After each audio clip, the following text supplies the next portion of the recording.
और चलिए मूषक जी। उचित है प्रभु।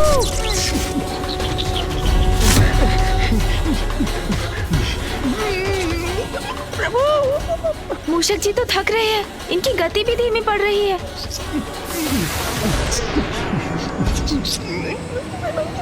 अपना वेग कम मत कीजिए, अपनी तीव्रता बढ़ाइए मूषक जी। प्रभु आप स्वयं भी इस संकट में फंस गए हैं और मुझे भी फंसा दिया। महादेव के क्रोधाग्नि से तो अब हमारा बचना असंभव है। आपने इंद्रदेव को उनका दंड क्यों नहीं भुगतने दिया? नहीं मूषक जी, ये आप क्या कह रहे हैं? मूषक जी आप अपना ध्यान बस अपने वेग पर लगाइए, शीघ्र चलिए। जी प्रभु। और इंद्रदेव आपके समक्ष आपकी रक्षा का मात्र अब एक ही उपाय है, और वो उपाय है महादेव, महादेव, महादेव, मुझे क्षमा कर दीजिए। मैं अहंकार के वश में कभी नहीं आऊंगा प्रभु। प्रभु मैं आपको वचन देता हूँ, प्रभु मुझे क्षमा कर दीजिए। महादेव,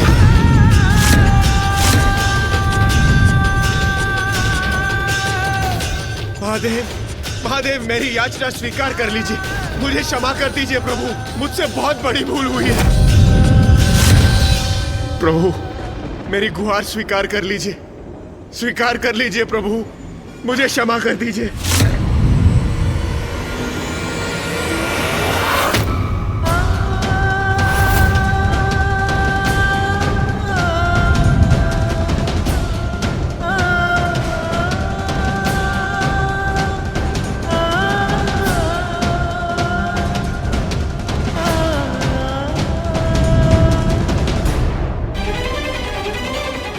महादेव तो अभी क्रोधित हैं। कदाचित महादेव ने इंद्रदेव की क्षमा याचना स्वीकार नहीं की, अर्थात प्रभु मुझे क्षमा कर दीजिए प्रभु, मुझसे बहुत बड़ी भूल हुई है प्रभु।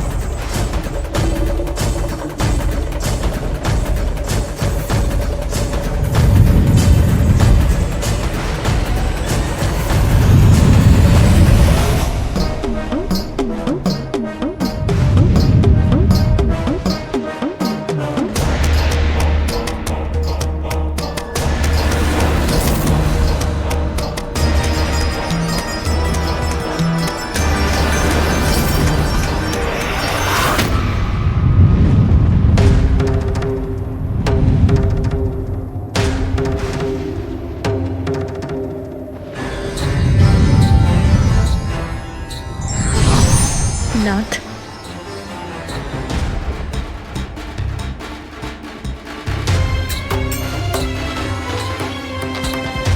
परीक्षा परीक्षार्थी के अच्छे परिवर्तन के लिए होती है, उसके अंत के लिए नहीं। मैं आपसे विनती करती हूँ नाथ, इंद्रदेव अपनी भूल स्वीकार कर चुके हैं, अब आप भी शांत हो जाइए।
आपने मुझे क्षमा कर दिया, मैं सुरक्षित हूं प्रभु।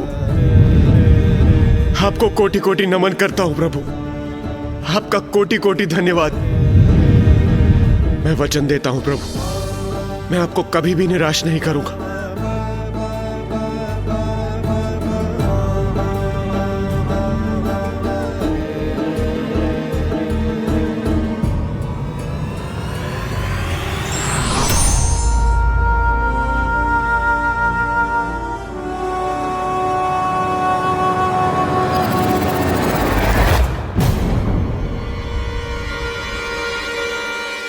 पिताश्री की क्रोधाग्नि तो बहुत निकट आ चुकी है।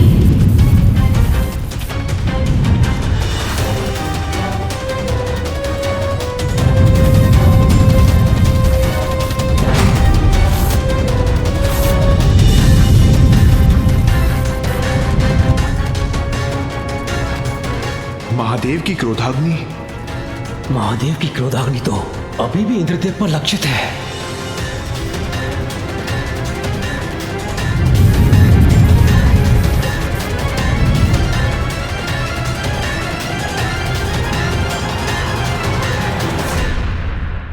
पिताश्री, आपका क्रोध शांत हो गया है। अब तो अपनी क्रोधाग्नि को रोक दीजिए। हाँ हाँ प्रभु, हाँ, मान जाइए प्रभु।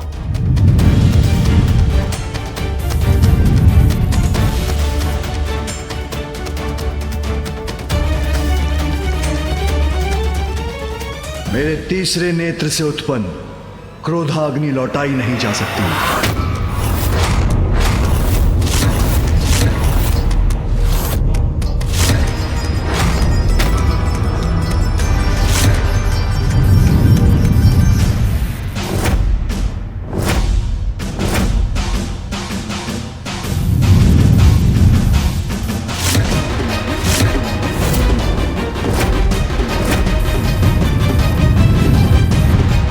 महादेव की क्रोधाग्नि मुझे लीलने वाली, कदाचित यही मेरी नियति है।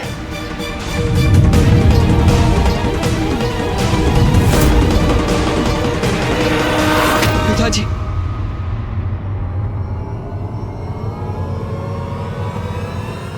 माता, आप भी मुझे क्षमा कर दीजिए और मुझ पर एक और उपकार कीजिए। मेरी पत्नी देवी शची तक मेरे अंतिम संदेश के रूप में मेरे सभी दोषों की क्षमा याचना पहुंचा दीजिए माता।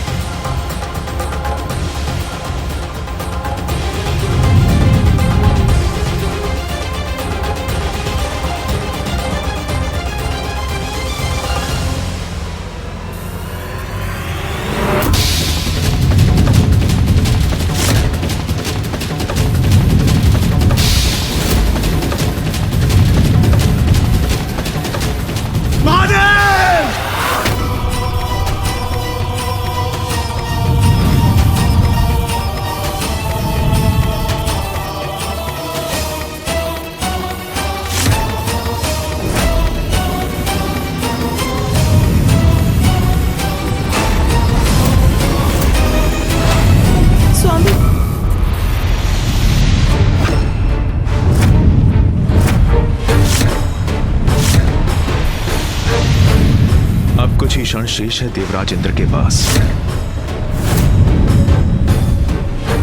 इंद्रदेव ने उचित अनुचित का भेद समझने में बहुत विलंब कर दिया। पिताश्री की क्रोधाग्नि की शक्ति को अब लौटाया नहीं जा सकता, तो अब क्या उपाय है इंद्रदेव की रक्षा का?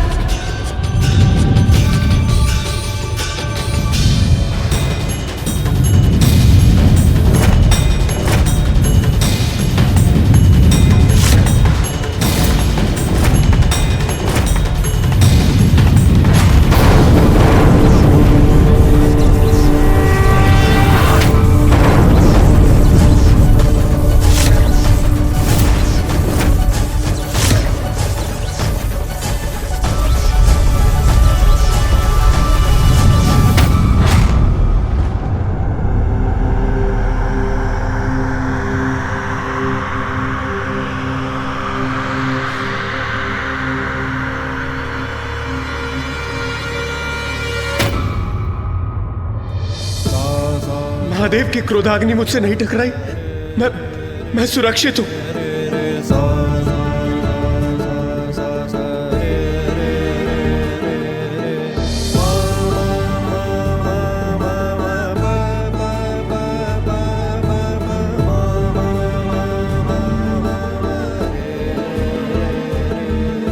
देवराज रक्षित हो गए। उचित समय पर पिताश्री ने अपनी ऊर्जा से क्रोधाग्नि को पीछे धकेल दिया। देवाधिदेव महादेव की दया उनके क्रोध से कहीं बढ़कर है। महादेव की लीला महादेव ही समझ सकते हैं। धन्य है आप पिताश्री, आपने अपनी क्रोधाग्नि की दिशा मोड़कर उसकी मर्यादा भी रखी और इंद्रदेव के प्राणों की रक्षा भी कर ली। प्रभु, आपने मुझे क्षमा कर दी, मेरी रक्षा की आपने। मैं कृतार्थ हुआ प्रभु। आपको कोटि कोटि नमन करता हूं प्रभु। ओम नमः शिवाय, ओम नमः शिवाय, ओम नमः शिवाय।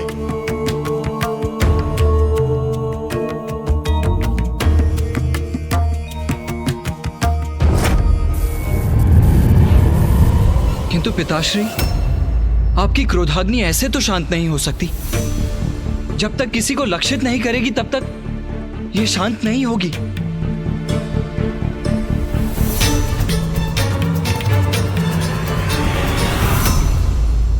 चिंता मत करो पुत्र कार्तिकेय। मेरी क्रोधाग्नि किसी का जीवन नष्ट नहीं करेगी, क्योंकि मैंने उसका मार्ग सागर की ओर मोड़ दिया है।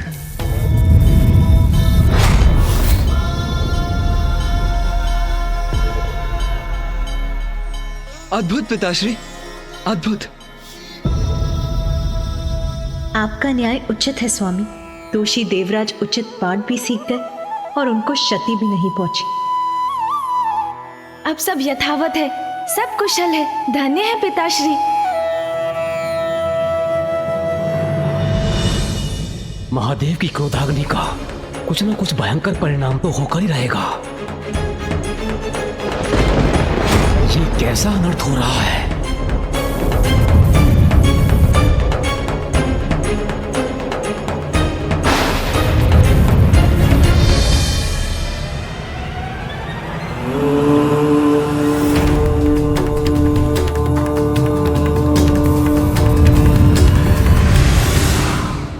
मेरी क्रोधाग्नि अब सागर में विलीन हो गई है। ये शुभता के लक्षण नहीं है। इस सृष्टि पर अवश्य ही कोई नया संकट लेकर आएगा। हर हर महादेव, हर हर महादेव। महादेव की जय हो, महादेव की जय हो, महादेव की जय हो, महादेव की जय हो।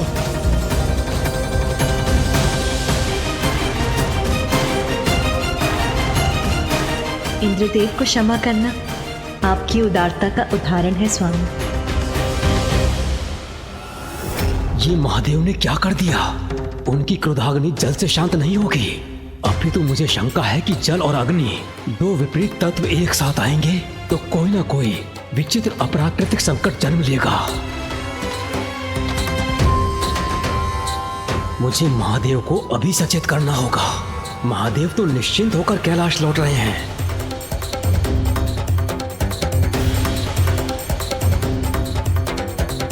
किंतु सागर के गर्भ में क्या उत्पन्न हुआ है वो किसी को ज्ञात नहीं। मुझे किसी महासंकट की आशंका हो रही है।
आज्ञा दीजिए प्रभु। देवी सची ने मुझे इंद्रदेव को सुरक्षित रखने के लिए उनके साथ भेजा था, और अब वो कुशल है तो मुझे प्रस्थान करना चाहिए। देवगुरु, अहंकारवश मैंने आपसे बहुत कुछ अनुचित बोल दिया, मुझे क्षमा कर दीजिए। देवराजेंद्र,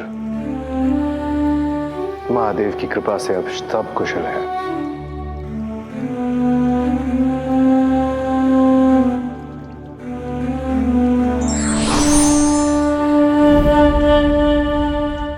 गणेश जी, मुझे ज्ञात नहीं मुझ पर किसकी कुछ से छाया पड़ गई थी, जो आपके बुलाए जाने पर मैंने अपने सारथी माथली को भेजने की धृष्टता की। मुझे क्षमा कर दीजिए प्रभु, क्षमा कर दीजिए मुझे। इंद्रदेव, मैंने तो आपको एक अत्यंत आवश्यक विषय पर चर्चा के लिए बुलाया था। यदि मैं प्रतीक्षा कर सकता था तो अवश्य करता। प्रभु, मैं लज्जित हूं, क्षमा प्रार्थी हूं प्रभु। किंतु आपने मुझे यहां बुलाया क्यों था? देवराज, ऋषि अंगिरस कैलाश आए थे, किंतु तब पिताश्री ध्यान में थे। ऋषि अंगिरस? वो अत्यंत क्रोधित थे।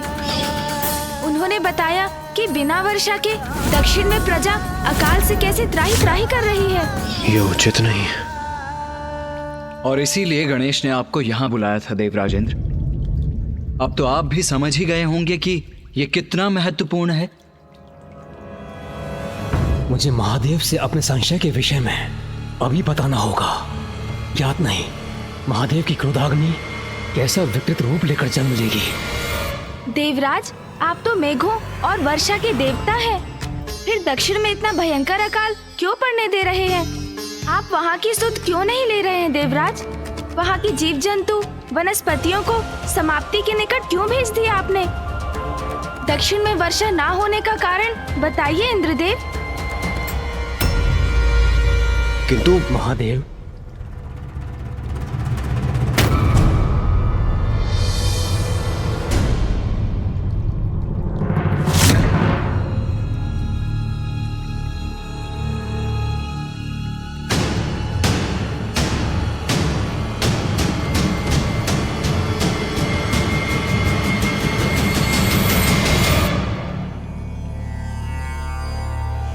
महादेव, ये बहुत बड़ी चिंता का विषय है, हमें अभी चर्चा करनी होगी।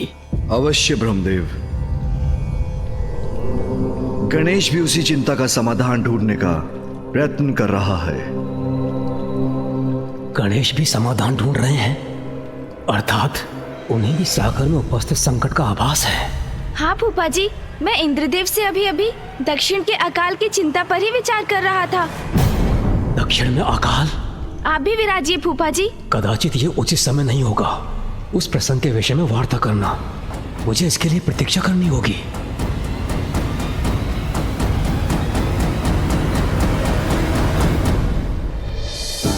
तो बताइए देवराज, दक्षिण में पड़े अकाल का क्या कारण है और आप इसका समाधान क्यों नहीं कर सकते?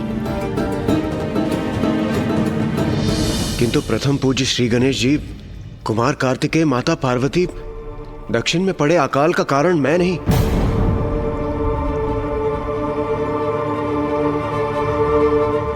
ऋषि अगस्त्य है।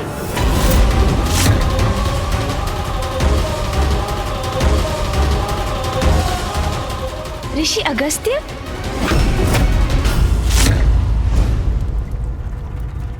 और वो अकाल का कारण कैसे बन गए? तुम्हारे इन प्रश्नों का उत्तर मैं दूंगा गणेश।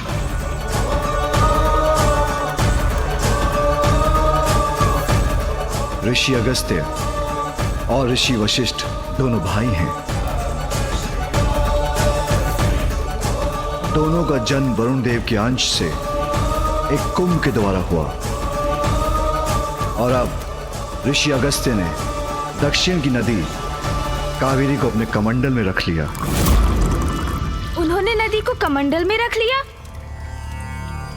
यदि ऐसा है तो मुझे जाने की अनुमति दीजिए पिताश्री, जिससे मैं उस नदी को उनके कमंडल से मुक्त करा सकूं। ऋषि अगस्त्य, ऐसा नहीं होने देंगे गणेश, किंतु क्यों पिताश्री?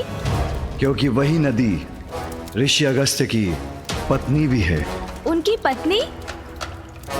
कौन है ये अद्भुत स्त्री पिताश्री?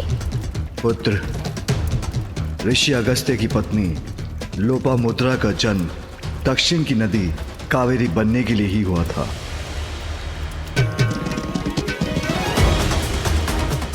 किंतु लोपामुद्रा की नदी होने के बाद ऋषि अगस्त्य ने उन्हें अपने कमंडल में स्थित कर लिया और स्वयं ध्यान मग्न हो गए, जिससे नदी उनके कमंडल में बंद कर रह गई। किंतु पिताश्री, ऐसी अवस्था में कोई ऋषि अगस्त्य को जाकर उन्हें कावेरी को उनके कमंडल से मुक्त कराने के लिए क्यों नहीं कह सकता? सभी उनसे इतने भयभीत क्यों हैं? यदि वो ना माने तो हम उन्हें नदी को मुक्त करने पर बाध्य क्यों नहीं कर सकते पिताश्री?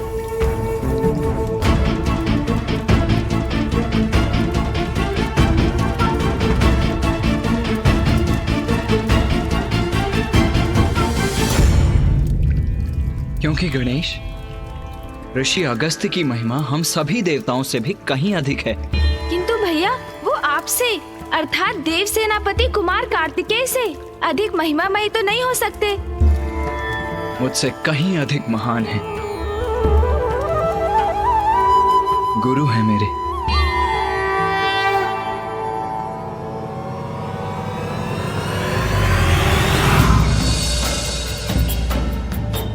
स्वस्ति न इंद्रो वृतश्रवाः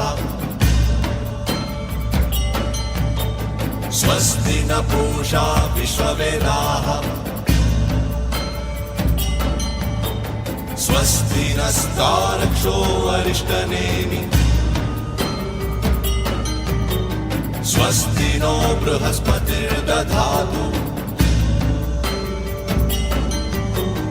मानस्तोके धनयमान आयुषिमानो।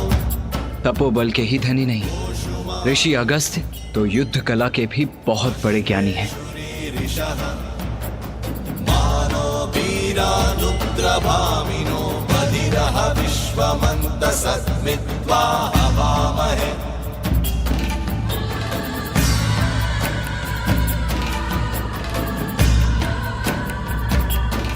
ऋषिवर, मैं आपके आश्रम आपसे शिक्षा प्राप्त करने हेतु आया हूँ। कृपया मुझे अपने शिष्य के रूप में स्वीकार कर मल्ल युद्ध अर्थात कलारी पयट्टू की कला सिखाने की कृपा कीजिए।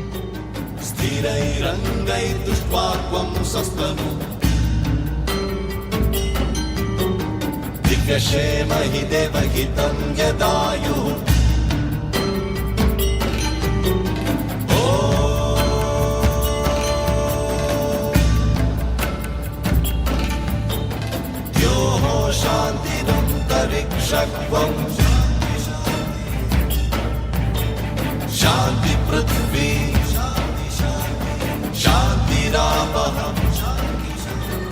शांति शांति शांति शांति। कुमार कार्तिकेय, तुम्हारा प्रशिक्षण कल भोर में प्रारंभ होगा।